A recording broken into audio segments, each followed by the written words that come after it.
Oi, gente, bem-vindos a mais um estudo bíblico. Hoje a gente vai falar especificamente sobre a escatologia de Jesus, tá? E isso está ali principalmente em Mateus 24 e Lucas 21. Também está em Marcos 13, mas a gente vai focar justamente entre Mateus 24 e Lucas 21, que esses textos eles se encaixam, tá? O Marcos geralmente ele é uma junção dos dois, então a gente não precisa agora usar o texto de Marcos 13, tá? A gente vai focar então em Lucas 21 e Mateus 24, que existe muita confusão quando as pessoas fazem uma exegese dessa escatologia de Jesus, tá? Só para a gente entender, a escatologia é o estudo do final dos tempos, tá?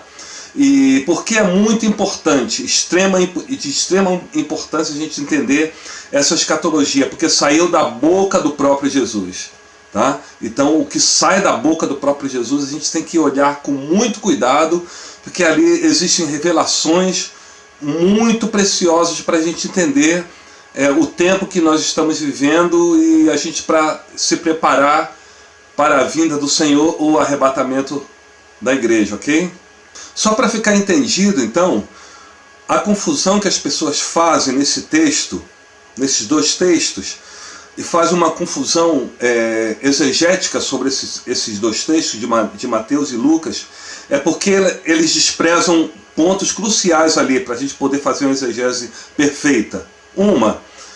O Senhor Jesus estava falando exclusivamente para judeus, tá?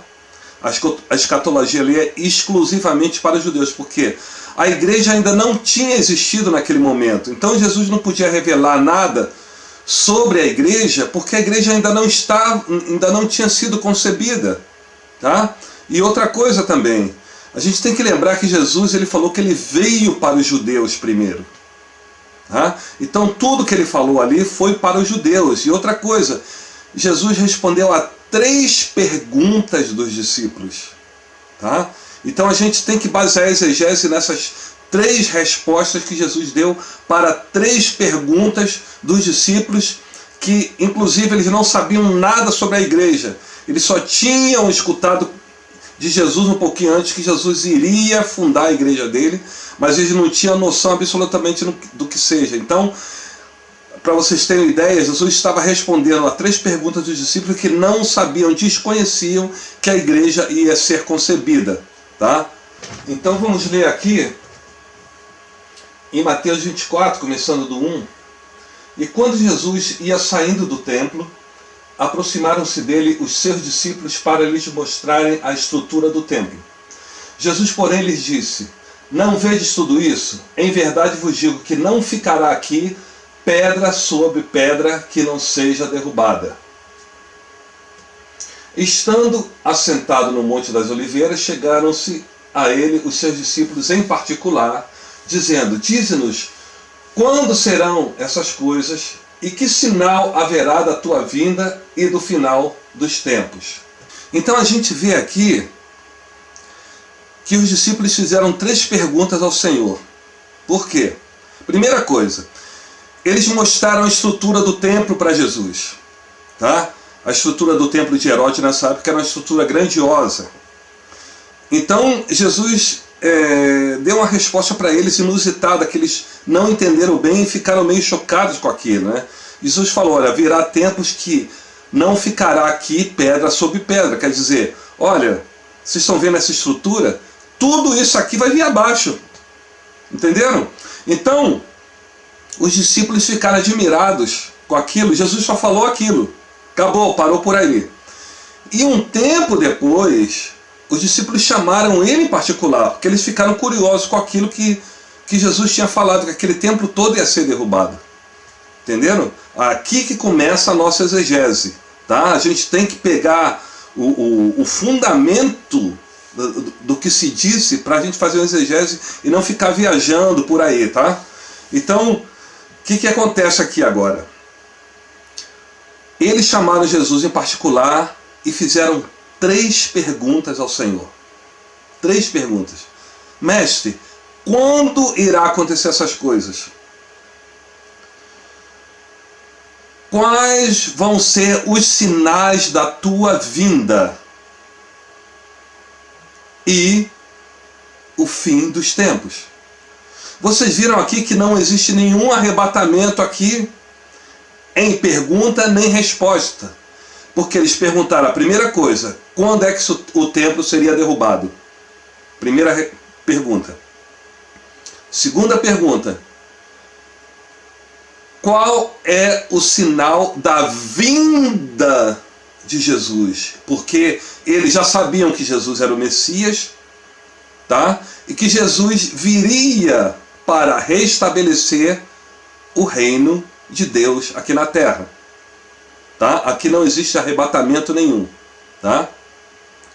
E a última pergunta: quando é que será o final dos tempos? Porque eles criam em tudo o que os judeus falavam sobre o final dos tempos. Inclusive, toda a escatologia de Daniel ela está embutida ali nas 70 semanas de Daniel, que eles conheciam um pouco.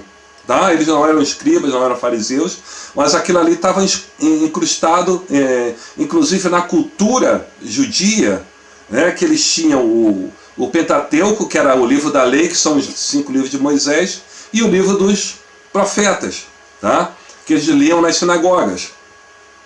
Então eles sabiam das 70 semanas de Daniel, eles sabiam da escatologia de Daniel do final dos tempos, tá? E que o Messias viria para estabelecer de novo o reino de Deus na terra e o trono de Davi seria eterno. Então, veja que aqui não existe nenhuma informação de igreja e nenhuma informação do arrebatamento da igreja. Então, Jesus não poderia colocar o arrebatamento da igreja aqui dentro dessa escatologia, porque não cabia. Porque ele estava respondendo de novo, eu falando, ele estava respondendo a 3 perguntas dos seus discípulos íntimos. Tá? E outra coisa que a gente vai entender aqui agora, por isso que eu vou juntar os 2 evangelhos, de Mateus e de Lucas, para a gente entender uma coisa. O Mateus ele foi testemunha ocular de quando Jesus disse isso lá, tá? Porque Mateus foi um dos discípulos de Jesus. Lucas, ele não foi discípulo de Jesus, porque Lucas era um gentio, provavelmente, tá? Ele apareceu na época de Paulo já, né? Provavelmente ele foi um discípulo de Paulo, era um médico, tá? Uma pessoa culta, e ele fazia então, ele escrevia as histórias de Paulo e ele pegou o relato de vários discípulos para ele poder fazer o livro de Lucas, tá? E o livro de Atos dos Apóstolos, que ele também escreveu. Então a gente tem que entender que o Lucas não era apóstolo, tá? Ele não foi discípulo direto de Jesus, então ele foi um discípulo de Paulo, e ele escreveu o Evangelho de Lucas. Então a gente tem que entender ali que o livro de Lucas e o livro de Mateus eles se encaixam, e agora a gente vai começar a entender tudo isso, tá bom? Então a gente vai continuar aqui em Mateus 24, a partir do 3. Estando assentado no Monte das Oliveiras, chegaram-se a ele os seus discípulos em particular, dizendo: Disse-nos quando serão essas coisas, e que sinal haverá da tua vinda e do fim dos tempos? E Jesus respondendo disse-lhes: Acautelai-vos que ninguém vos engane, porque muitos virão em meu nome, dizendo: Eu sou o Cristo, e enganarão a muitos. E ouvireis de guerras e de rumores de guerras. Olhai, não vos assustei, porque é mister que isso tudo aconteça, mas ainda não é o fim. Porquanto se levantará nação contra nação e reino contra reino, e haverá fomes e pestes e terremotos em vários lugares. Mas todas essas coisas são o princípio de dores. Então o que a gente precisa entender aqui por enquanto? Então Jesus começou a responder as 3 perguntas que os seus discípulos íntimos fizeram, tá? Então o primeiro aviso, ele falou: olha, acautelai-vos que ninguém vos engane, porque muitos virão em meu nome, dizendo: eu sou o Cristo, e enganarão a muitos, tá? Então ele fala assim: e ouvireis de guerras e rumores de guerras. Olhai, não vos assustei, porque é misto que isso tudo aconteça, mas ainda não é o fim. Porquanto se levantará nação contra nação e reino contra reino, e haverá fomes e pestes, terremotos em vários lugares. Mas todas essas coisas são o princípio de dores. Então quer dizer, tudo isso aqui que Jesus falou é o princípio de dores. E essa palavra dores que está aqui, ela no original, quando foi escrito no grego, é dores de parto. Tá? São dores de parto. Então quer dizer, então o que a gente vai entender aqui? O pessoal vai dizer, mas sempre teve na terra guerras, sempre se levantou nação contra nação, reino contra reino, sempre houve fome, sempre houve peste, sempre houve terremotos em vários lugares. Só que eles estão esquecendo uma coisa, tá? As dores de parto, quando a mulher está para dar à luz, essas dores começam a se intensificar, tá? Então, a gente tem que prestar atenção nessa cronologia aqui, tá? Quando se levanta nação contra nação, reino contra reino, quando tem fome, peste, terremotos, quando a mulher está para ter o filho, né? Essas dores vão se intensificando. E se tem dores de parto, é que existe um filho que irá nascer, tá? Eu expliquei em outro estudo, né, sobre o Apocalipse 12, que esse filho que nasce é a igreja quando é arrebatada, tá? Ali em Apocalipse 12 a gente vê certinho aquele filho, né, que ele assim que nasce é arrebatado para Deus, e esse filho vai reger as nações com vara de ferro. Você lembra que Jesus deu essa vara de ferro também, o cetro de ferro, para a igreja. Então a gente sabe que ali é a igreja que está nascendo, e no momento do nascimento dela, ela vai ser arrebatada. Por isso que aqui Israel, que representa essa mãe, ela está com o princípio das dores. Então isso já começou a acontecer desde aquela época que Jesus foi assunto aos céus. Ali começou a contar o tempo cronológico do Mateus 24. Tá? E essas dores elas vão se intensificando. Então a gente vê atualmente que os terremotos eles se multiplicaram, tá? As fomes e pestes se multiplicaram. Você vê agora existe mais gente morrendo de fome, principalmente na África, né? E muitas pestes se multiplicando. Então tudo isso quer dizer, essas dores elas já estão intensificando. Estamos no momento final em que Israel ela vai dar a luz ao filho, tá? E a gente vai continuar aqui no 9. Então vos hão de entregar para seres atormentados e matar-vos-ão, e sereis odiados de todas as nações por causa do meu nome. Nesse tempo muitos serão escandalizados e traiçoeirão uns aos outros, e uns aos outros se odiarão. E surgirão muitos falsos profetas e enganarão a muitos, e por se multiplicar a iniquidade, o amor de muitos esfriará. Mas aquele que perseverar até o fim será salvo, e este evangelho do reino será pregado em todo o mundo em testemunho a todas as nações, e então virá o fim. Então outra coisa aqui que as pessoas se confundem muito, fala assim, olha, o evangelho ainda não foi pregado em todo mundo. Eles esquecem uma coisa aqui, olha, aqui é o evangelho do reino que será pregado, e não o evangelho da graça, tá?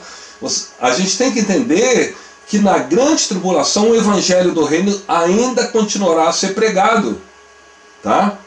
Esse evangelho do reino vai ser pregado até a vinda do Senhor, tá? E a gente viu que vão ser duas testemunhas que vão pregar o evangelho. A igreja que ficou na grande tribulação estará pregando o evangelho, tá? E até anjos, tá, vão estar pregando o evangelho eterno, como está lá em Apocalipse, na grande tribulação, tá? E a gente vai continuar aqui, a partir do 15. Quando, pois, virdes que a abominação da desolação, de que falou o profeta Daniel, está no lugar santo, quem lê, atenda. Então os que estiverem na Judéia fugem para os montes, e quem estiver sobre o telhado não desça a tirar alguma coisa de sua casa. E quem estiver no campo não volte atrás a buscar as suas vestes, mas ai das grávidas e das que amamentarem naqueles dias. Olha que coisa aqui, tá? A primeira coisa, o Senhor Jesus está testificando a escatologia de Daniel, tá? Quando Daniel disse que o anticristo vai estar no santo lugar. Vocês lembram? Então o templo ele vai ter que estar em pé, porque o abominável, que é o anticristo, ele vai estar ali sentado no santo lugar, como o profeta Daniel profetizou. E o Senhor Jesus está endossando aqui essa profecia. E aqui no 16, então os que estiverem na Judéia fugem para os montes. Gente, o Senhor Jesus está falando aqui para judeus. Então quem estiver na Judéia, a invasão de Jerusalém, na segunda metade da grande tribulação. Isso aí, a igreja não tem nada a ver com isso, tá? E aqui no 19, mas ai das grávidas e das que amamentarem naqueles dias. As pessoas confundem isso aqui e acham que no arrebatamento, as crianças nos ventres das mães também vão ser arrebatadas, e as que amamentarem, quer dizer, as crianças inocentes, entre aspas, elas vão ser arrebatadas. Olha, pode ser até que aconteça isso, mas esse texto aqui não está reivindicando isso não, tá bom? Porque se a gente for ver, vocês lembram que quando Herodes, ele ordenou que matassem crianças até 2 anos de idade, elas não foram livres, elas morreram, tá? Então eu não vejo aqui, nesse texto aqui, que as pessoas fazem uma exegese, né, dizendo que, olha, no arrebatamento as grávidas vão perder os filhos dentro da barriga, as que estão aumentando vão perder, as crianças vão desaparecer de repente. Sinceramente, eu não vejo respaldo aqui nesse texto para tal exegese, tá bom? Pode ser que aconteça, mas para mim não faz sentido aqui. E outra coisa aqui no 20, e orai para que a vossa fuga não aconteça no inverno, nem no sábado. Tá? Então, olha, está falando para judeus por causa do sábado. No sábado lá em Israel não se fazem nada. Entendeu? Então vai ser muito mais difícil as pessoas se locomoverem, porque muitas pessoas estarão descansando, pessoas que dirigem os ônibus, essas coisas mais, tá bom? E a gente vai continuar. No 21, porque haverá então grande aflição como nunca houve desde o princípio do mundo até agora, nem tampouco há de haver. E se aqueles dias não fossem abreviados, nenhuma carne se salvaria, mas por causa dos escolhidos serão abreviados aqueles dias. Outra confusão que eles fazem, acham que esses escolhidos é a igreja. Não, esses escolhidos são aqueles 144 mil, que eles serão resgatados aqui na terra mesmo, eles não irão para o céu. Eles serão resgatados aqui na terra, eles vão ser preservados aqui na terra na grande tribulação, eles não irão morrer porque eles continuarão em vida para repovoar toda a terra de novo, tá? No milênio de Cristo, tá bom? Então a partir do 23, então se alguém vos disser, eis que o Cristo está aqui ou ali, não lhes dê crédito, porque surgirão falsos cristos e falsos profetas e farão tão grandes sinais e prodígios que, se possível for, enganaria até os escolhidos. Eis que eu vou-lo tenho predito, portanto se vos disserem, eis que está no deserto, não saias, eis que ele está no interior da casa, não acrediteis, porque assim como o relâmpago sai do oriente e se mostra até o ocidente, assim será também a vinda do Filho do Homem, pois onde estiver o cadáver, ali se ajuntarão as águias. Tá? Então vocês estão vendo aqui que Jesus está falando da volta dele, como os discípulos perguntaram. Os discípulos não perguntaram quando que a igreja seria arrebatada, porque eles desconheciam ainda quando a igreja iria surgir. E eles desconheciam muito menos que seria arrebatamento, tá bom? Porque o arrebatamento ele só foi revelado para Paulo, único e exclusivamente, tá? E a gente vai continuar aqui no 29. E logo depois da aflição daqueles dias, o sol escurecerá, e a lua não dará a sua luz, e as estrelas cairão do céu, e as potências dos céus serão abaladas. Então aparecerá no céu o sinal do Filho do Homem, e todas as tribos da terra se lamentarão, e verão o Filho do Homem vindo sobre as nuvens do céu com poder e grande glória. E ele enviará os seus anjos com rijo canglor de trombeta, os quais ajuntarão os seus escolhidos desde os quatro ventos, de uma ou outra extremidade da terra.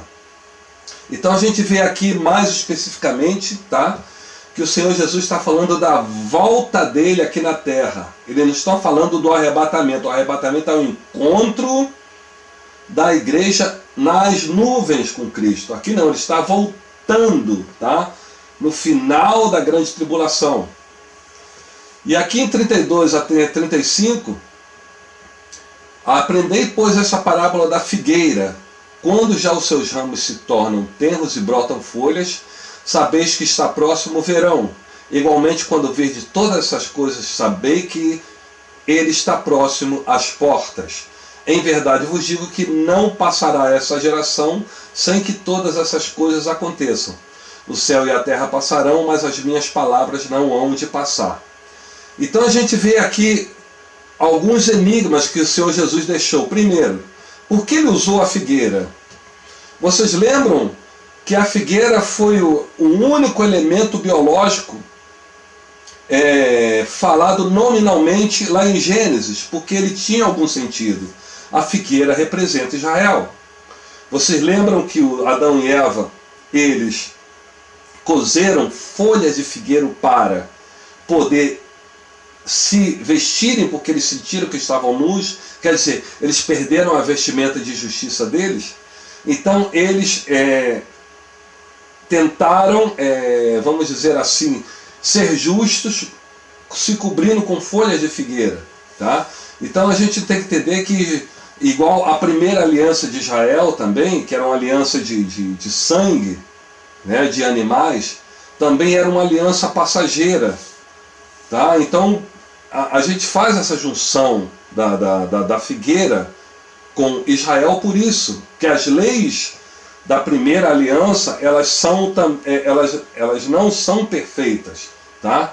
Então, quando Jesus matou o cordeiro e pôs túnicas nele, estava indicando que é o seguinte: olha, é através do sacrifício do cordeiro que vocês então serão justificados diante de Deus, tá? Então a figueira desde essa época representa Israel, quer dizer, a aliança, a primeira aliança, que era uma aliança passageira, tá? E então a gente vê aqui em 34, em verdade vos digo que não passará essa geração sem que todas essas coisas aconteçam. Então Jesus não estava falando sobre a geração que estava vivendo naquele momento, porque aquela geração já passou há quase 2000 anos, tá? Ele estava falando da geração da figueira, tá? A gente tem que botar isso aqui no contexto, quer dizer, aquela geração quando a figueira brotasse, tá? Que é o Estado de Israel, ele brotou lá em 1948, tá? Então a gente está praticamente na maioridade o final dessa geração de Israel, que Israel já fez 70 anos, quer dizer.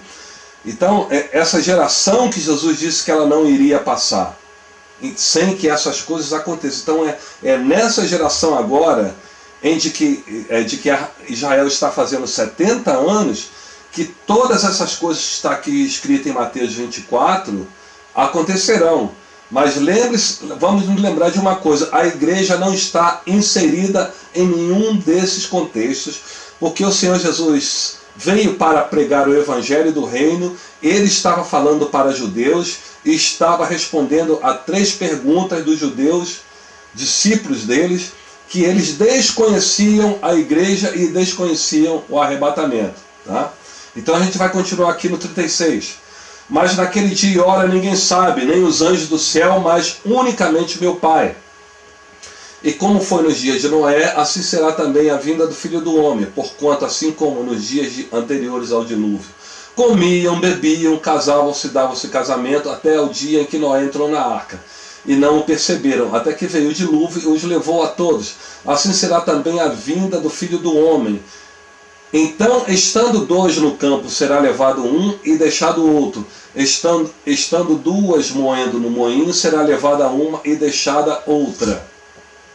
Vigiai, pois, não sabeis a que hora há de vir o vosso Senhor. Mas considerai isto: se o pai de família soubesse a que vigília da noite haveria de vir o ladrão, vigiaria e não deixaria minar a sua casa. Por isso, estai vós apercebidos também, porque o Filho do Homem há de vir a hora em que não penseis. Outra coisa, né, para a gente saber que Jesus está falando aqui para judeus, tá? Ele está dizendo aqui: vigiai, pois não sabeis a hora que há de vir o vosso Senhor. Quer dizer, então ele não está falando da esposa, ele está falando dos servos, tá? Então, os judeus que ficaram aqui para a grande tribulação, eles tinham que estar vigiando agora, porque eles não saberiam a hora que o Senhor Jesus viria, né? No último dia da grande tribulação, tá? A gente tem que ficar atento nessas coisas, senão a gente vai fazer uma exegese errada desse texto de Mateus 24. Agora a gente vai para o texto de Lucas 21, a gente não vai botar ele todo não, a gente vai deixar o Mateus 24 como base, como eu falei para vocês, né?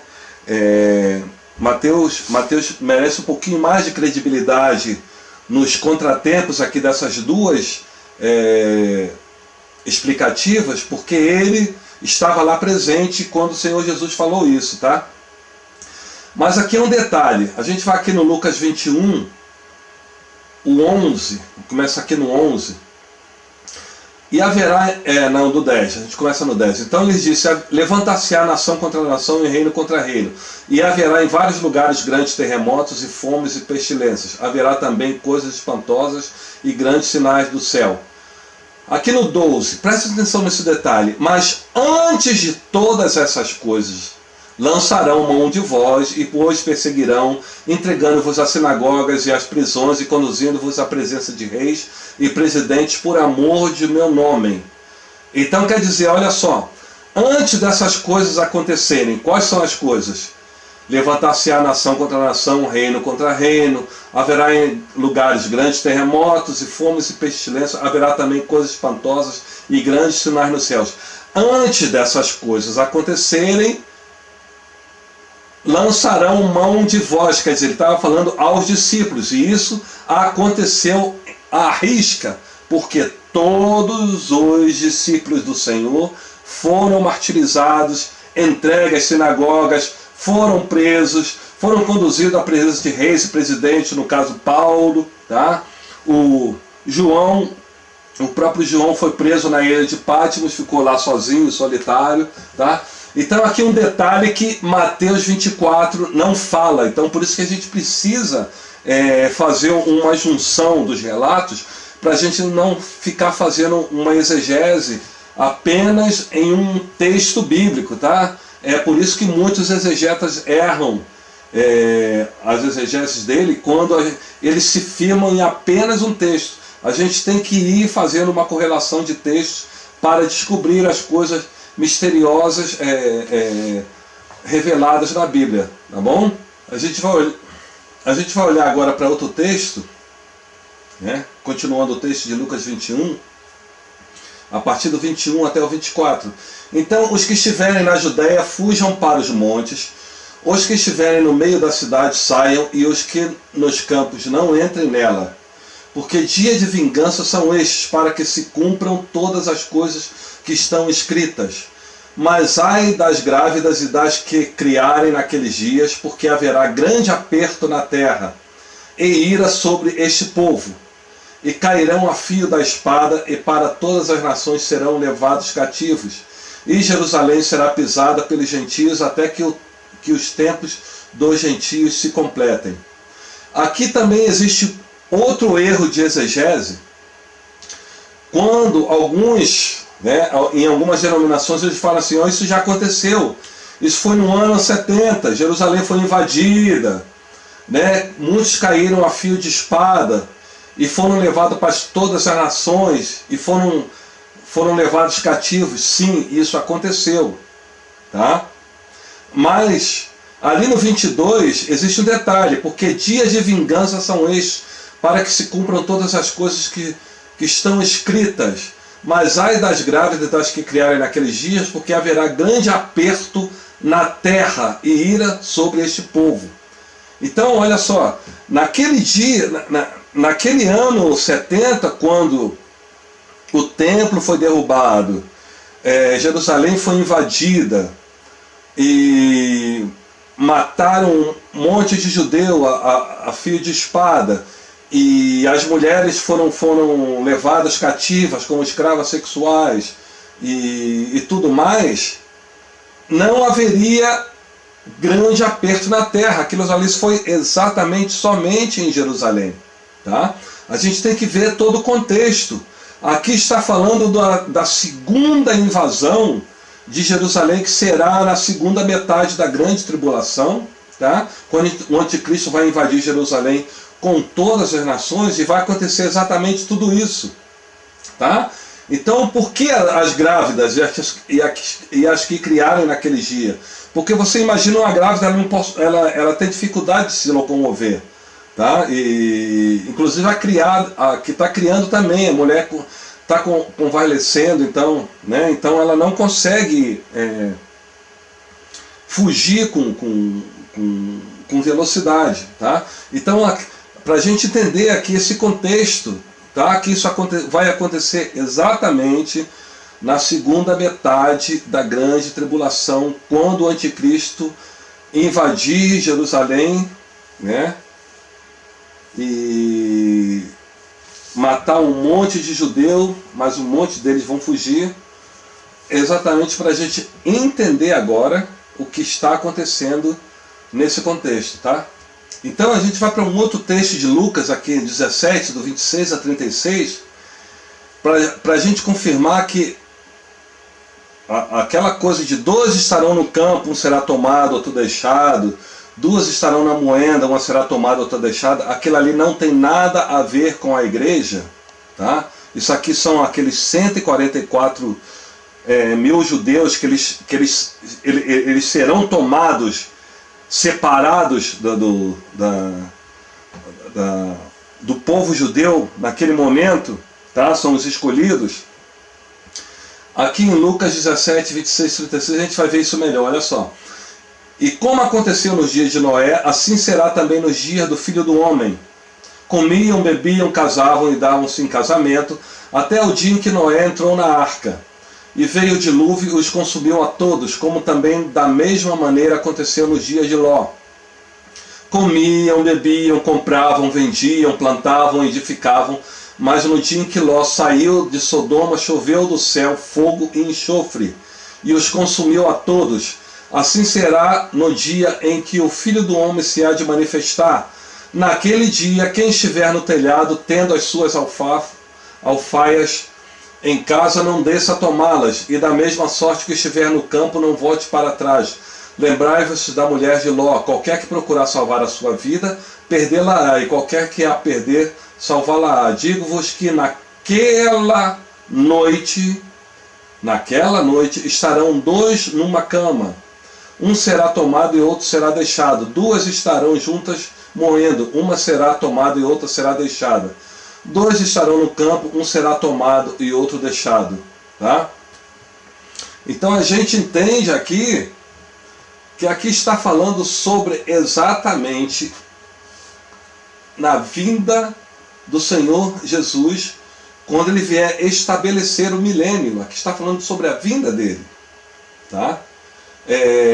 Como é que a gente vai entender isso? Porque eles estão bebendo, comendo, casando, dando-se em casamento. Quer dizer, olha só, eles invadiram Jerusalém, tá bom? Eles invadiram Jerusalém, estão ali tomando dos despojos do povo judeu, e estão ali felizes, né? Então, repentinamente, entendeu? Tudo vai acontecer como foi no dia de Noé, que eles de repente veio o dilúvio sobre a terra, e no dia de Ló também lá em Sodoma e Gomorra, eles estavam fazendo as mesmas coisas ali, né, em festa e tudo mais, e veio de repente aquela catástrofe sobre Sodoma e Gomorra. Então Jesus está falando sobre a vinda do Filho do Homem. Isso aqui não tem nada a ver com o arrebatamento da igreja, porque o arrebatamento da igreja só pessoas que irão sumir. Não vai haver essa catástrofe toda que está descrita aqui em Lucas 17, tá bom?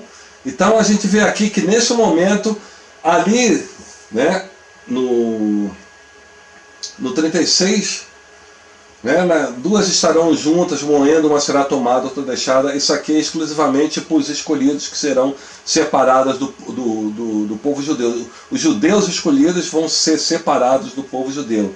E depois eu vou fazer um estudo exatamente de esses 144 mil judeus lá do Apocalipse, porque eles são separados, tá? Agora a gente vai para um texto aqui em Isaías, para a gente entender melhor isso aqui, tá? Isaías 66, 7 e 8.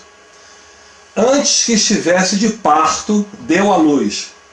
Antes que lhe viessem as dores, deu à luz um menino. Quem jamais ouviu tal coisa? Quem viu coisas semelhantes? Poder-se-ia fazer nascer uma terra num só dia? Nasceria uma nação de uma só vez? Mas Sião esteve de parto e já deu à luz a seus filhos. Vocês viram aqui uma coisa estranha? Essa mulher já está com dores de parto. Mas antes que viessem as dores, quer dizer, antes que viesse naturalmente a dor de parto para ter o menino, ela vai dar a luz ao menino. Então isso aqui fala exatamente sobre o arrebatamento da igreja, tá? Que ele vai ser um pouquinho antes das dores naturais de parto de uma mulher. Quer dizer, quando a mãe, que é Israel, ela estiver agonizando realmente para ter o filho, o filho já teve e já foi arrebatado. Tá? A gente vê aqui no final, mas Sião esteve de parto e já deu à luz a seus filhos. Tá? A gente vai entender isso aqui lá em Apocalipse, em Daniel 12, em Apocalipse 12, né?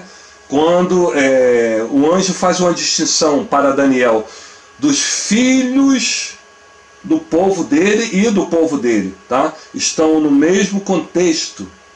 Tá? Que o arcanjo Miguel vai se levantar a favor dos filhos do povo de Daniel, que é a igreja, e depois ele vai, né, defender o povo de Daniel, que é o povo judeu. Só para a gente entender isso aqui. Agora, o texto que vai dar respaldo a tudo isso aqui que eu estou falando para vocês, ele está em 1 Tessalonicenses 4, tá? É de 1 ao 10. Mas, irmãos, acerca dos tempos e das estações, não necessitais de que se vos escreva, porque vós mesmos sabeis muito bem que o dia do Senhor virá como ladrão de noite. Tá? O Paulo está dizendo aqui o dia do Senhor. Qual o dia do Senhor? O dia do Senhor é o dia da grande tribulação, que é o dia da ira do Senhor sobre o povo judeu. Né? A gente tem que entender isso de uma vez por todas e não ficar fazendo uma exegese errada sobre a vinda do Senhor ou a grande tribulação. A grande tribulação é exclusiva para o povo judeu, porque é o dia da ira do Senhor sobre o povo judeu. E é isso que Paulo está falando aqui. Vou repetir de novo, porque no 2, porque vós mesmos sabeis muito bem que o dia do Senhor virá como ladrão de noite. Tá? Aqui no 3, continuando.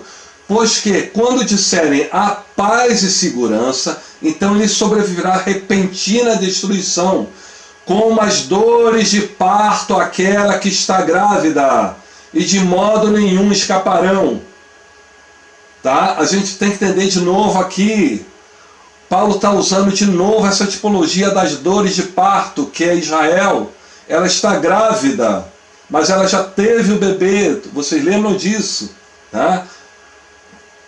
E aqui a partir do 4, preste atenção aqui, Paulo está dizendo à igreja de Tessalonicense, agora é a igreja que está ouvindo isso. Mas vós, irmãos, já não estáis em trevas, para que aquele dia vos surpreenda como ladrão. Porque todos vós sois filhos da luz e filhos do dia, nós não somos da noite nem das trevas. Não durmamos, pois, como os demais, mas vigiemos e sejamos sóbrios. Porque os que dormem, dormem de noite, e os que se embebedam, embebedam-se de noite. Mas nós que somos do dia, sejamos sóbrios, vestindo-nos da couraça da fé e do amor, e tendo por capacete a esperança da salvação. Porque Deus não nos destinou para a ira, mas para a aquisição da salvação por nosso Senhor Jesus Cristo, que morreu por nós, para que quer vigiemos, quer durmamos, vivamos juntamente com Ele. Então, fazemos um resumo desses dois textos, tá? Dessa escatologia do Senhor Jesus, tá? Ele respondeu a 3 perguntas dos discípulos. A igreja não estava inserida dentro desse contexto das respostas do Senhor Jesus, tá? Aquilo ali era exclusivamente para os judeus, tá? E a gente entendeu que a grande tribulação é o dia da ira do Senhor contra o povo judeu, porque eles que vão sofrer na grande tribulação quando Jerusalém for invadida, Israel vai ser invadida pelo anticristo junto com um monte de nação, e eles serão de novo levado para todas as nações em volta. Isso vai durar 3 anos e meio, tá? Então, no dia da ira do Senhor, quando ele volta, tá? Ele deixou que Israel sofresse tudo isso, tá? Por causa da teimosia do povo judeu em não reconhecer Jesus como o Filho de Deus, o Messias. E agora ele está vindo dos céus para estabelecer o milênio e se vingando daqueles que invadiram Israel. Vocês entenderam agora? E o Paulo lá em 1 Tessalonicenses está dizendo, olha, nós não vamos participar da ira do Senhor. Nós, igreja, não vamos participar da ira do Senhor. Está muito explícito em Tessalonicenses, tá? É só para a gente entender e ficar calmo e não ficar fazendo exegese equivocada sobre esse texto de Mateus 24, tá? É o evangelho do reino que vai ser pregado para todas as nações e não o evangelho da graça, porque assim quando a igreja é arrebatada, acabou a graça na terra. Agora a volta é o evangelho do reino. O que é o evangelho do reino? Tá? Ficais preparados, porque o Senhor está vindo estabelecer o trono dele. Tá bom? Espero que esse estudo tenha esclarecido um pouco mais de coisas para vocês, tá? E até o próximo estudo, se Deus quiser.